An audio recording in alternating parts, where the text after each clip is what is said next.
My name is Michael Mastro. Welcome to my YouTube channel. Today we wanted to look at the late Niel Sedaka Vedic Astrology chart. May he rest in peace. If you look to the eastern horizon when he was born, you would see the constellation associated with Libra rising at 4 degrees. First, we're going to see how the planets are operating in his chart and then when they're operating and what could be done to strengthen the chart. So, first off, Sun is ruling the house of income and fulfillment of desires, and it is placed in the fifth house of entertainment and creativity. So, this connects his income with his ability to entertain creatively. It is weak and old age, just means there can be some setbacks. So, there were some years where he wasn't as productive as in the 70s and etc. So in the moon is ruling the career house. It is placed in the house of success through performing arts, and the signification of moon here is being able to write about and sing about emotional vulnerability in a relatable way that made him quite popular. Then we have Mars is weak in infant state at only 2 degrees. It is ruling that partnership house, and so he had a lot of partnerships with producers and agents and people that he wrote songs for that helped with his success, partnerships in music.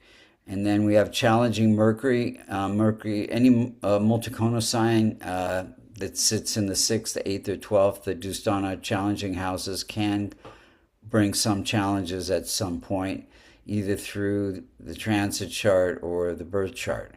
So Mercury is, you see the 6th sign of Libra in the 12th house, and that's ruled by Mercury. So this gives him the ability to take on different roles and be successful.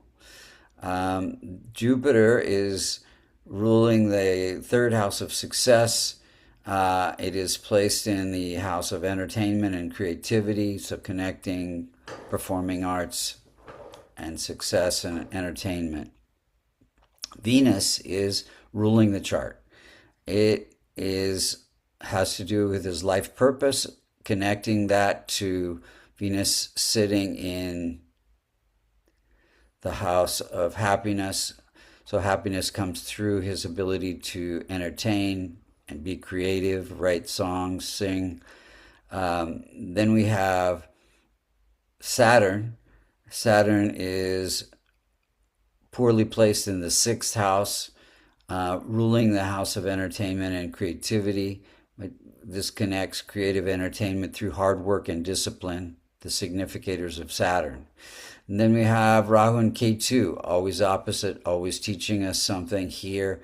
Rahu in the 1st, Ketu in the 7th. This he's learning to balance his needs with the needs of others. Now we'll look at the timing of events.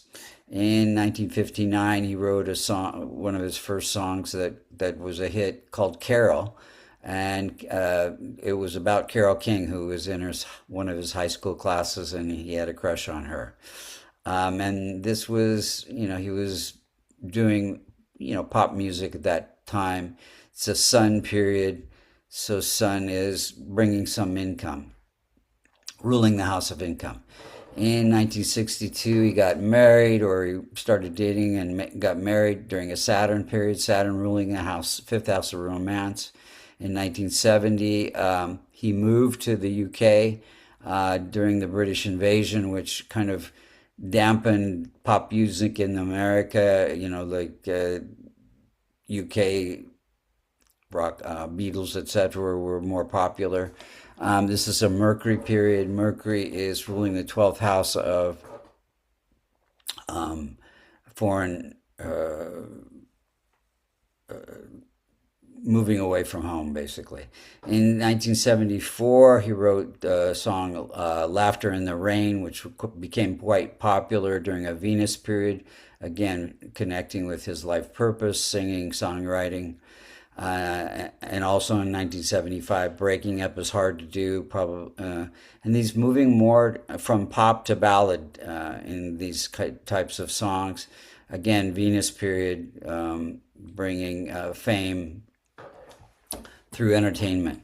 In 83, he got inducted to the Hall of Fame during a Rahu period. Again, Rahu sitting in the House of Fame, ruling the chart. In 1921, he was hospitalized for a tumor and had it removed during a Mercury period. Mercury is ruling the 12th house of hospitalization. He passed away in February 27th, 2026, during a Saturn-Venus period. Venus is ruling the chart and also has to do with vitality and longevity. And then the transit chart on the left, you see the outer circles where the planets were when he passed away, the inner circles where the planets were when he was born. You see that Mercury is afflicting Venus, Mercury ruling the 12th house of end of life, Venus the body and longevity, and in the birth chart it's also afflicting the sun, which also has to do with vitality. What could be done to strengthen the chart? Doing charitable work for those who cannot help themselves and children. And these things he was doing. He had quite a long and successful career and long life. His benefic planets could have been strengthened with my favorite remedy, a kavash, which is a silver locket containing the Devatai yantras and mantras for his benefic planets. If you'd like to get a kavash, get a reading, learn Vedic astrology, go to vastucreations.com. Thank you so much for listening.